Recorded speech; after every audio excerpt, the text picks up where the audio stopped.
Hi guys, Martin88 here and welcome back to another FIFA 22 video. And today we have got some finalised top 200 squad battles tactics, okay? Now I know it was about 2 days into FIFA I released my starter formation, starter tactics, but I wanted to let you guys know that these are now the tactics that I am set on. And I said once fully set on some tactics and I know how they work and what to expect, I will upload a finalised one and let you guys know. They're not too dissimilar. I'm going to say that. They aren't that dissimilar, but there's one or two little changes. So we'll go through all of that, and if you guys want to use them, feel free. If you want to see them used in action, then I've got plenty of tutorials on the channel, and I will put a couple of links in the description and in the pinned comment, because it's important to know how to use them. But I would recommend that you put your own spin on them.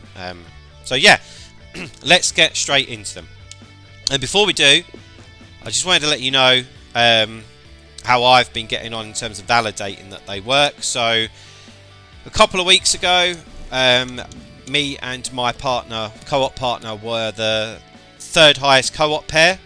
Although he finished 6th and I didn't, but that's just because I went into a game without him and ended up finished 12th. But he came 6th, so we were the third best pair. And last week I played solo with these as well and came 49th. And I've been implementing them with people in coaching sessions as well, and it's been helping them a lot. So I've got a lot of feedback that they work. So let's get straight into it. So the custom tactics, like I said, that's very, very similar to what you'd have seen previously.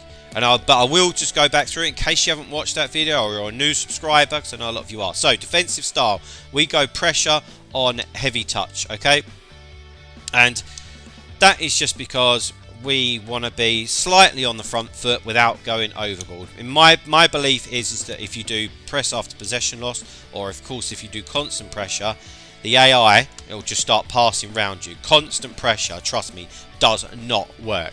Applying pressure manually, i.e. doing it yourself and being clever with your right stick switching early and pressing them down, cutting passing lanes can work, but not asking the game to do it for you, it won't work. Okay, this is an important one.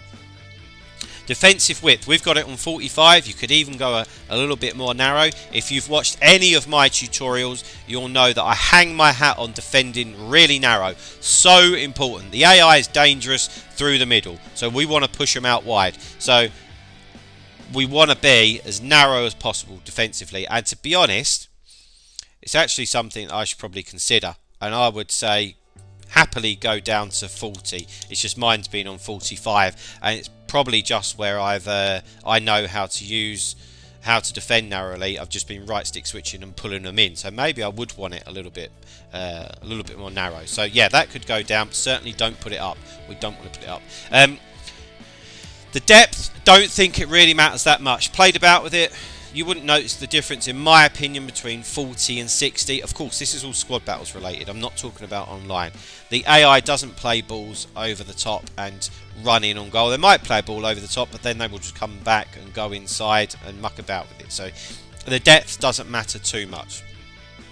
Build-up play, you'd have heard me say this time and time again, has to be on fast build-up play for me. I did a coaching session where somebody had it on long ball. They would get the ball in central midfield and the two forward players would just start bombing towards goal, and they'd have a gap like this between the midfielders and attack, and it'd just be left absolutely stranded, not scoring any goals. I know this is a tactic that some people like online, does not work for squad battles. Fast build-up play is what we want, okay? Not slow build-up. We don't want them to get back into defence, really hard to break down. We want fast build-up play so that when we win it, we can counter-attack and score goals. Chance creation, this is what has changed. So of course last FIFA we didn't even have this. I started off balanced, okay, let's give something else a go. I then tried forward runs, really didn't like that, and I'll tell you why I didn't like it, because players out of nowhere even would just start running forward, basically. Players that I wouldn't really want to run forward. And it almost seemed to me like it would override the player instructions, which I definitely don't want. So I got rid of that. And then I was actually advised by Josh9, who's a pro player, to try direct passing, and I think it's worked really well. And when you read on screen what it says about that, once the team enters the attacking zone with possession, players will create chances by making runs for passes into space behind the opposition back line. Strikers who are fast with a good attacking positioning attribute are the best for this tactic. So basically, once you get the ball in a forward area, your forward players are going to start making runs into space in behind the opposing back lines. It means that they'll just find those little pockets of space, which is particularly good when we're trying to move an overload across the pitch from right to left or left to right. So yeah, that's the one big change on here, and I really like that. It works well. It's basically giving them more of a license to move about once you reach the final third. Offensive whip 55. Because of the way I play squad battles, and like I said, with the CDMs getting forward and trying to play overloads across the left or across to the right, we want them to be slightly wide, the wingers, so that they're there as like the spare man just to slip in. We don't want them too narrow. So yeah, 55. I wouldn't really want to go too much further than that, or otherwise they're completely not in the game and it's just a waste. As normal, players in the box 7, 2 for corners, 2 for free kicks. Right, into the player instructions. Those of you that have been subbed to me for a while, apologies, you'd have heard this 2 or 3 times already. But for those of you that are new, welcome, and let's go through this. So, fullbacks, stay back while attacking. Did a coaching session with somebody that had them on balance and just getting ripped to shreds down the wing, because you know we say don't pull people out of position. Having the fullbacks on balanced attack or join the attack, that is basically pulling them out of position, and the AI will recognise that and they will attack you and they will punish you for that. So stay back while attacking for the whole of the back 4. But that being said, you can pass the ball to the left back and start running forward and get them involved, but don't want the AI moving them forward on their own. Right, most crucial part of the team, the CDMs, and again you've heard me say this a few times, but they have to be on get forward. They have to be on get forward. Now, there's no point having them on get forward and you don't use them, okay? If you want to use my tactics and my player instructions, you need to get them involved, okay? So when the ball comes up, say you've got it with Cancelo and you play it up to Raheem Sterling, at that point Kante and Bruno Fernandes will start making their runs forward, because their instructions are, when we have the ball and we're attacking, I've got to get myself forward. That doesn't mean that they won't defend. This get forward is only their attacking support instruction.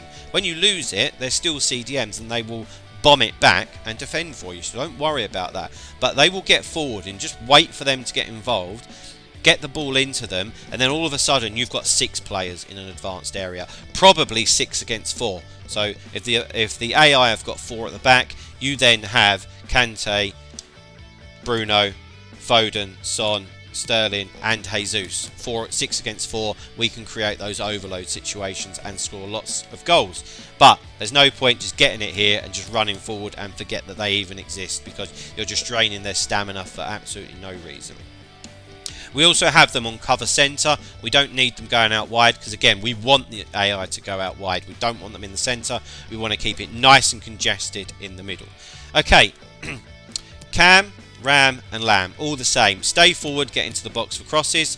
I've played about with this in terms of the defensive support, particularly with the Cam. If you put them on basic or come back on defence, they come back, the 2 CDMs go like that, and actually it creates more of a hole, believe it or not, because if you've got 3 that are flat, one little pass from the AI and it cuts all 3 of them out and they're just against the back 4. We don't want that. Like having the Cam stay forward, because you can still highlight him and protect those 2 CDMs, but it doesn't, for me, it doesn't work having them on anything other than stay forward. And we have them on get into the box for crosses, because when another attacker has it, that means that they're going to carry on bombing towards the box, and couple that with our fast build-up play and our direct passing, you're going to have loads of options and people moving about to play little balls in, and ultimately create lots of chances to score lots of goals, which is what we want to do. Of course, we need to score 5 goals in squad battles.